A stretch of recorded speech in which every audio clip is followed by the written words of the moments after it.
Our reading this morning is from the book of Genesis. Part of this reading was used as part of the opening address of the Uniting Women Conference in Adelaide this weekend, a message of hope.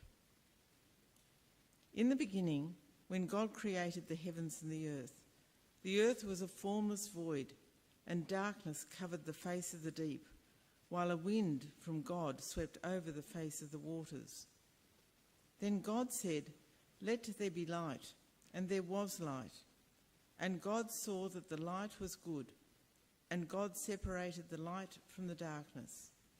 God called the light day, and the darkness he called night. And there was evening, and there was morning, the first day.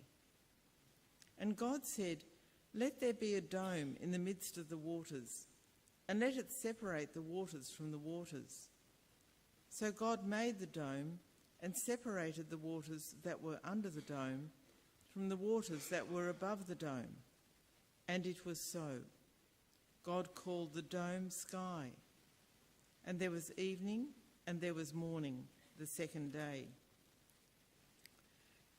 Then God said, "Let us make humankind in our image, according to our likeness, and let them have dominion over the fish of the sea, and over the birds of the air, and over the cattle, and over all the wild animals of the earth, and over every creeping thing that creeps upon the earth." So God created humankind in his image. In the image of God he created them, male and female he created them. God blessed them, and God said to them, "Be fruitful and multiply." In this is the word of the Lord. Thanks be to God.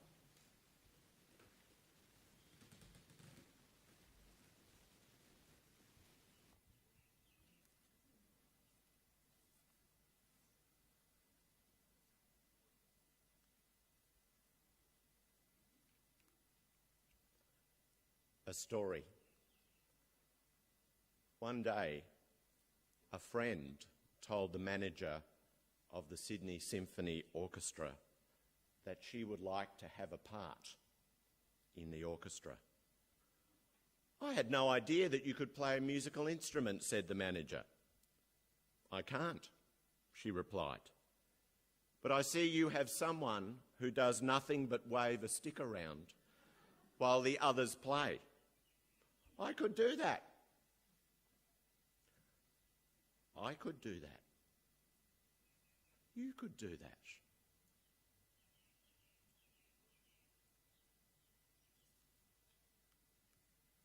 We heard in the reading, God created humankind in his own image.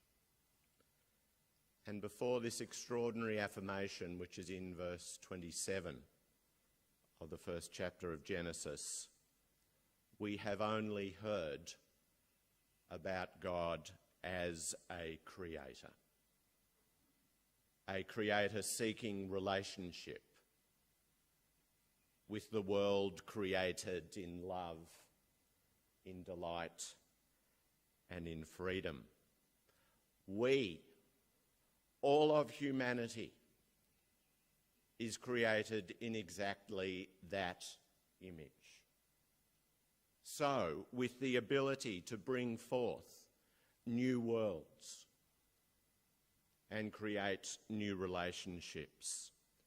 Humanity's mission, stated from the beginning of the Bible, is to continue the work of creating, to be co-creators with God. I could do that. I could wave a stick around. You could do that. You could rise to your full stature as a human being and become a co-creator.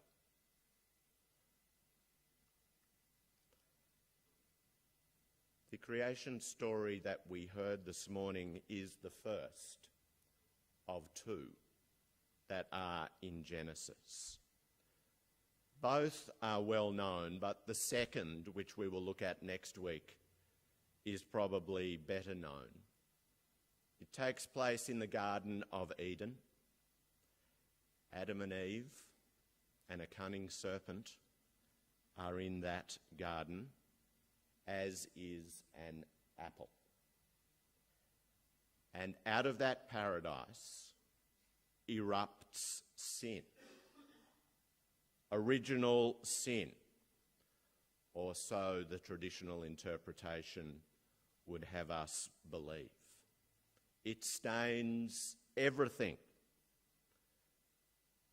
or so the traditional interpretation would have us believe. The story, actually it was interpreted by Augustine, has been so powerful that for many creation and sin are inextricably linked, and the link plays havoc with the sense of self and the struggles we all face and sometimes fail. Is that all sin?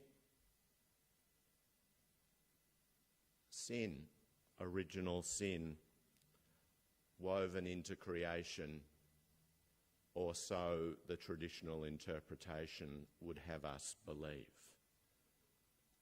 But here,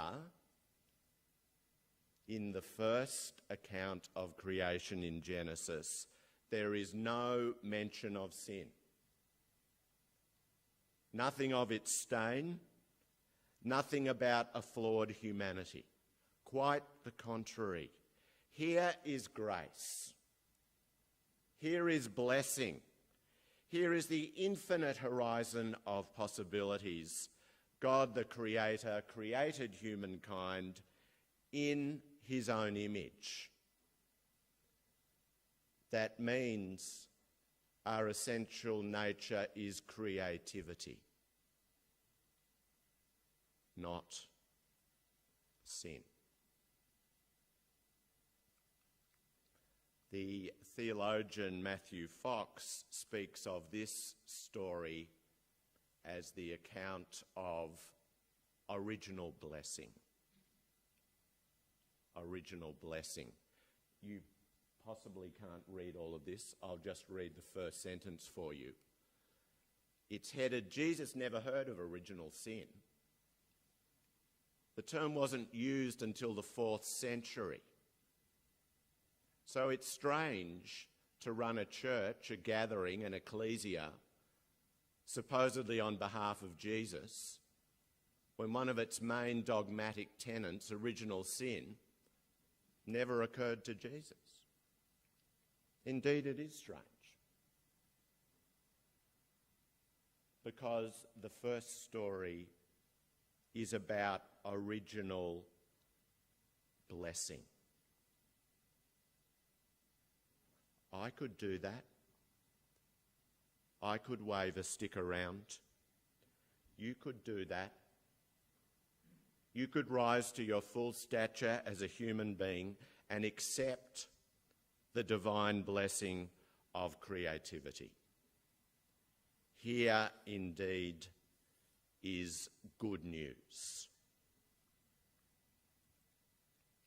In my blog last week, I indicated that this account of creation and creativity is not so much a description of something that happened eons ago at a particular point in time. Rather, it is a divine process that is woven into the creation. It's in the DNA of the universe. It happens all the time. God is always creating, always calling people to be co-creators. How do we do that? I want to offer 2 reflections this morning. The first is through imagination. The second is through issuing invitations. In the blog, I also pointed out that this account of creation grew in a context of oppression. Specifically in the 6th century BC, when the Jewish nation was exiled to Babylon. Their world of exile was hardly conducive to creativity. In fact, it was their Babylonian overlords who created their world of oppression, of bleakness, of a formless void. They created nothing. They were victims. They inhabited a concentration camp of sorts. And into this space, this desolate space, a formless void, a closed world of darkness, comes this story that says, "Let there be light." And there was. And they saw that it was good. Let there be sky, a new horizon, possibilities we hadn't dreamed of. There was. And they saw that it was good. Let there be a community of people, others to relate to in freedom. There was. And they saw that it was good. Of course, none of that was tangible at the time. It wasn't accessible to their senses. They couldn't see it, hear it, or touch it. It was accessible through their imagination. The power of this extraordinary story. They could hear it, see it, imagine it in their hearts and in their minds. I was listening to a professor of English speaking on the radio as I drove to community centre on Friday morning. And she was speaking about the utter importance and power of reading and of the text. She used the example of Harry Potter. When the movies were made, the author J.K. Rowling said, the movie must be true to the text. And as this professor pointed out, the amount of resources that had to be brought together to make those movies, excellent actors, directors, creating the set, it was a massive undertaking. And yet it's all accessible to you in your imagination.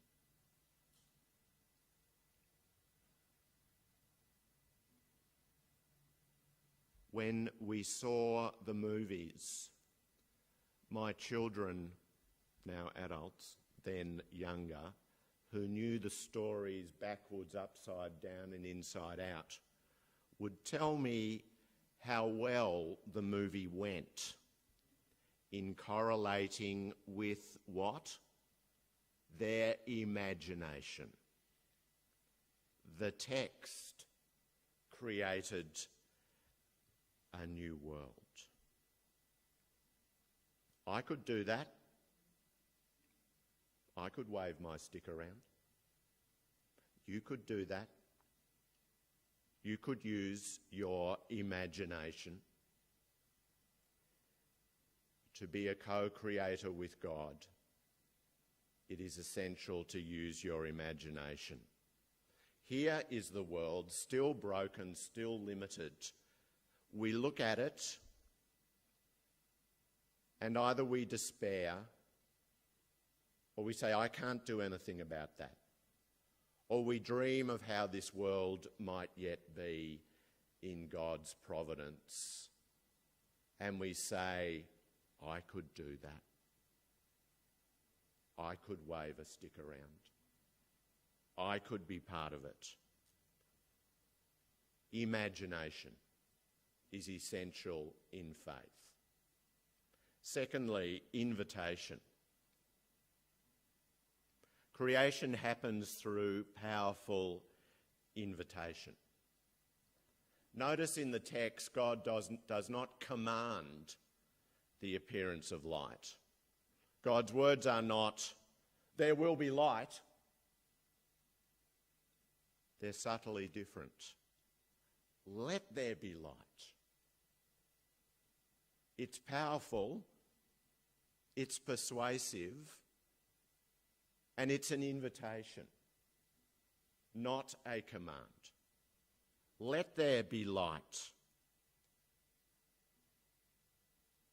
So I want you to imagine yourself now issuing an invitation to the world.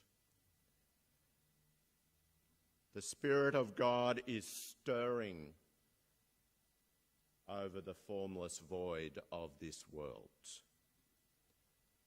over the waters of disillusion and diminishing expectation, maybe over the waters of hurt and loss. The Spirit of God is stirring, and something is going to emerge. Let there be what? What do you want there to be? Light. So I'm going to issue you an invitation. Let's spend 30 seconds in quiet reflection. And then at the count of 3, I'm going to say, "Let there be," and you're going to say what you want to be. Is the invitation clear? Good. Okay, a moment of reflection. What do you want there to be in this world?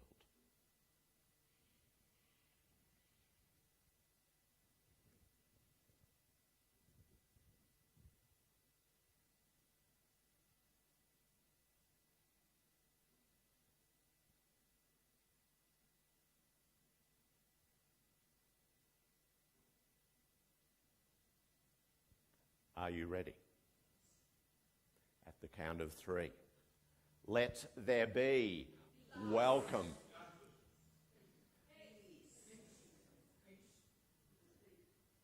I'm delighted you're competing. Let's do it again and make your voice be the loudest. Let there be. Welcome. Can you feel it?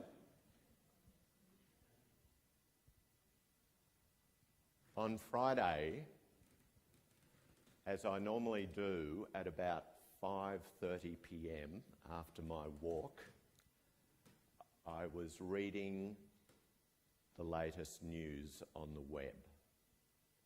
And I heard the story of Omid, who is a 23-year-old Iranian refugee on Nauru, who doused himself with petrol, and in front of the UN official concerned for refugees, he set himself alight. And on Friday, he died. And I was devastated. So depressed about Australia.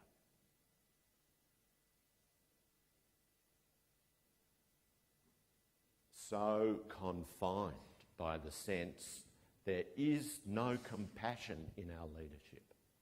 And it goes for both parties, by the way. And I was not very pleasant company for my wife on Friday night. I was very narky and very dispirited. And after sitting with it for some time, and starting to think about this text, I was able to say, let there be welcome.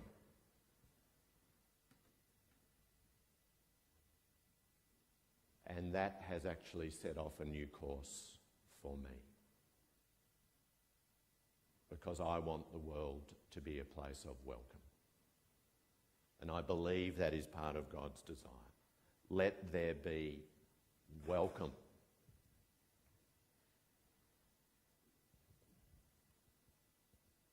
The process of creation is woven into the universe. It is original blessing. It is God's gift to us. We receive it. And we use our imagination to develop an understanding that there will be welcome. There will be light. There will be peace. And we are caught up in that. Can you issue that invitation to others? Because that's the only way it's going to happen. Here is grace. Here is blessing. Here is freedom. Please join us.